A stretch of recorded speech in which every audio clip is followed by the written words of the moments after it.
വയനാട്, കണ്ണൂർ ജില്ലകളിൽ അധിവസിക്കുന്ന പ്രധാനപ്പെട്ട ആദിവാസി ജനവിഭാഗങ്ങളിൽപ്പെട്ടവരാണ് കുറിച്യർ അഥവാ മലബ്രാഹ്മണർ. കൃഷിയും വേട്ടയാടലും ജീവിതരീതികളായി കഴിഞ്ഞ ഒരു കാലഘട്ടത്തിന്റെ പ്രത്യേക കണ്ണിയായി ഇവരെ കാണുന്നു.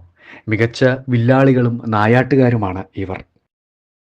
പഴശ്ശിരാജയ്ക്ക് വേണ്ടി കുറിച്യരും കുറുമ്പരും നടത്തിയ പടയോട്ടങ്ങൾ ചരിത്രത്തിൽ പേരുകേട്ടവയാണ്. വയനാട്ടിലെ വരാമ്പറ്റ പന്തിപ്പൊയിൽ ആണിപ്പോൾ തേങ്ങപ്പഴം മീഡിയ ഉള്ളത്.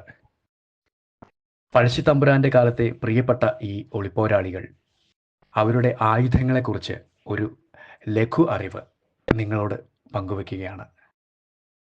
ഇത് ഇല്ല് ഈ ഇല്ല് പോയിട്ട് കർക്കിടക വാവന് പോയിട്ട് വെട്ടിയിട്ട് അത് ചീന്തിട്ട് അട്ടത്ത് വെക്കും പുകയത്ത്.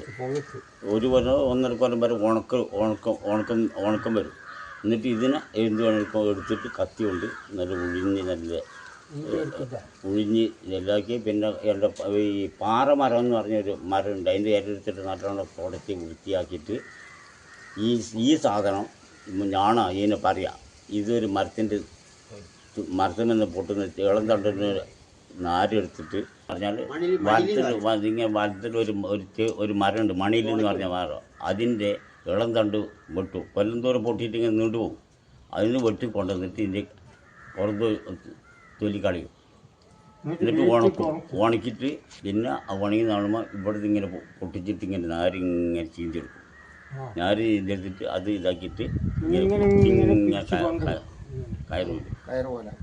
അപ്പോൾ ഒരു 10 ആൾ അങ്ങോട്ടും ഇങ്ങോട്ടും വലിച്ച പൊട്ടാത്ത സാധനമാണ് ഇത്. ഇതൊരു 3-4 കൊല്ലോ 5 കൊല്ലമൊക്കെ നല്ല സൂക്ഷിക്കണം. 5 കൊല്ലം മഴ ഇങ്ങനെ കൊള്ളിച്ചോളാം. മഴ കൊണ്ടാൽ ഇത് തീർത്ത് ഇതായി പോകും. മഴ കൊള്ളിക്കാതെ ഒരു 5 വർഷം വരെ ഇത് നിൽക്കും. പിന്നെ മാറ്റം ഇത് പൊട്ടുമ്പോൾ വേറെ മാറ്റം എടുക്കും. അതിപ്പം വനത്തിൽ പോകാത്തതുകൊണ്ട് ഇപ്പോൾ എന്താ അതിനെടുക്കുന്ന അറിയാം, പ്ലാസ്റ്റിക് അത് നൈലോൺ ഇട്ടിട്ടുണ്ടാക്കുന്നത്. ഇതിപ്പം വെച്ച് മഴയൊന്നും കല്ലാത്തതുകൊണ്ട് ഇപ്പോൾ ഒരു 10 വർഷത്തിന് മേലെയായി. ഇത് പരുന്തൊന്നും ഇപ്പം കൊന്നുവിടാല്ല. ഇപ്പോൾ കോഴി ഇത് കുറേ കാലത്തിന് മുമ്പിലുള്ള സാധനമാണ്. ഇത് തൂവല് അത് എടുത്തിട്ട് അത് ഇതുപോലെ തന്നെ എന്ത് പണിയെടുക്കും, ചെറിയ നൂലെടുത്തിട്ട് ഇങ്ങനെ കെട്ടും. ഇത് കെട്ടെന്ന് അറിയണം. ആ കെട്ടിയിട്ട് അതിന് അത്തിപ്പശയും കരിയും കൂടി കുഴച്ചിട്ട് അതിങ്ങനെ തൊട്ട് ഇതാക്കി ഉണക്കും. അങ്ങനെയാണ് ഇതിൻ്റെ തൂവലിങ്ങനെ നിർത്തുന്നത്. ഇതാ നൂലുണ്ട് ചുറ്റും. ഇത് കെട്ടുമ്പോൾ അത് കെട്ടണം, അത് കെട്ടാൻ അറിയണം, അല്ലെങ്കിൽ അങ്ങോട്ടും ഇങ്ങോട്ട് പോകും. എന്നിട്ടാണ് പശയിട്ടിട്ടാണ് ഇതിലേക്കാണ് ഞാണ് കൊടുക്കുന്നത്.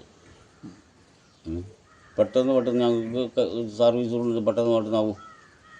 എന്നിട്ട് അതിന് ചീത്തുന്നതിന് നൂല് ചുറ്റിയിട്ടാണ് ഈ സാധനം അമ്പ് കൊണ്ടുവന്നിട്ട് തീരിട്ട് ചൂട് പഴുപ്പിക്കും. എന്നിട്ട് ഈ ഓടേൻ്റെ ഉള്ളിലേക്ക് ഇങ്ങനെ കയറ്റും. എന്നിട്ട് വെള്ളം മറന്ന് ഇതാക്കും.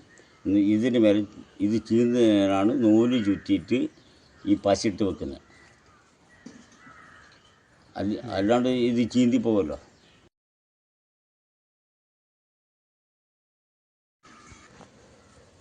ഇത് പക്ഷികളെ ഉപയോഗിക്കുന്ന സാധനമാണ്. പിന്നെ മനുഷ്യനെയും പറ്റും. ഈ കള്ളന്മാരൊക്കെ വന്നു കഴിഞ്ഞാൽ ചിലപ്പോൾ പ്രയോഗിച്ചാൽ ഒന്ന് തേച്ചും വേണ്ട ഇതിൻ്റെ ഇത് വിൽക്കാൻ പോകാൻ അവിടെ വീണു പോകും. അതാണ് കുറച്ചൊരു വീട്ടിൽ അങ്ങനെ കള്ളം കയറാത്തത്. കുറച്ചൊരു വീട്ടിൽ കരിയാൻ കൊണ്ടിട്ട് പോകും. ഇത് സാധനം ചെറിയ ഇല്ലി വെട്ടിയിട്ട് ഉഴിഞ്ഞെടുക്കും. ഉഴിഞ്ഞ് അട്ടത്തെ വെച്ചപ്പോൾ ഉണക്കും. അപ്പോൾ ഇതിന് ദ്വാരം ഉണ്ടാവും. ഈ ദ്വാരത്തിലേക്കാണ് ഈ കമ്പ് ഇങ്ങ് കയറ്റുന്നത്. ഒരുപാട് പണിയുണ്ട്, ഇതിനൊക്കെ പണിയെടുക്കണം.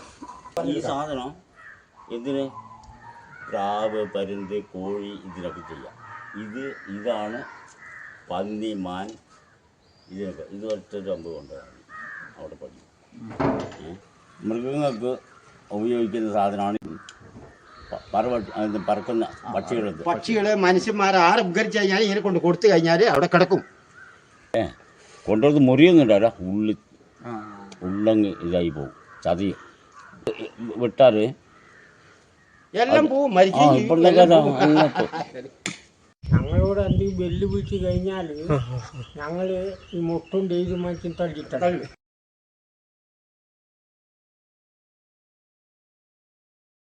അടുത്ത വീഡിയോയിൽ പൂർണ്ണമായുമുള്ള വിവരങ്ങൾ പറയുന്നതായിരിക്കും.